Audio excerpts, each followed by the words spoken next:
संत गरीबदास जी को सर्व ब्रह्मांड दिखाई तथा अक्षर पुरुष से मिलवाया। पहले उसके 2 हाथ थे, परंतु परमेश्वर कबीर जी के निकट जाते ही अक्षर पुरुष ने 10,000 हाथों का विस्तार कर लिया। जैसे मोर पक्षी अपने पंख को फैला लेता है, ठीक उसी प्रकार अक्षर पुरुष को जब संकट का अंदेशा होता है तब वह ऐसे ही करता है। और इसी प्रकार अक्षर पुरुष के 1000 हाथ है, जिसने महाभारत के युद्ध के दौरान अर्जुन को अपना 1000 हाथों वाला विराट रूप दिखाया था।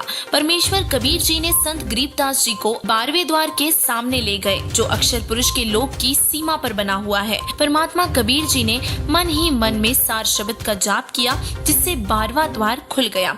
परमेश्वर जिंदा रूप में तथा संत गरीबदास जी की आत्मा भंवर गुफा में प्रवेश कर गए। भंवर गुफा के खत्म होते ही वे सतलोक में प्रवेश करके उस श्वेत गुंबद के सामने खड़े हो गए, जिसके मध्य में सिंहासन के ऊपर तेजोमय श्वेत नर रूप में परम अक्षर ब्रह्म कबीर साहिब जी विराजमान थे। इसके बाद जिंदा बाबा अपने साथ बालक गरीबदास जी को लेकर उस सिंहासन के निकट गए तथा वहां रखे चवर को उठाकर तख्त पर बैठे परमात्मा के ऊपर चलाने लगे। बालक गरीबदास जी ने विचार किया कि यह है परमात्मा और यह बाबा तो परमात्मा के सेवक है। उसी समय तेजोमय शरीर वाला प्रभु सिंहासन त्याग कर खड़ा हो गया और जिंदा बाबा के हाथ से चवर ले लिया और जिंदा बाबा को सिंहासन पर बैठने का संकेत किया।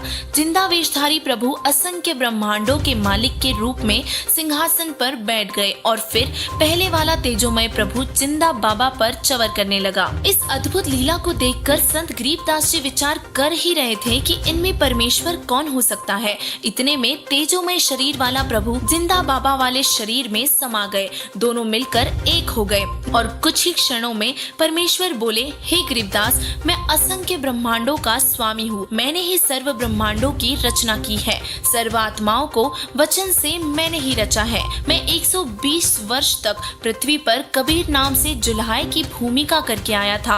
अधिक जानकारी के लिए डाउनलोड करें संत रामपाल जी महाराज ऐप व सब्सक्राइब करें संत रामपाल जी महाराज यूट्यूब चैनल।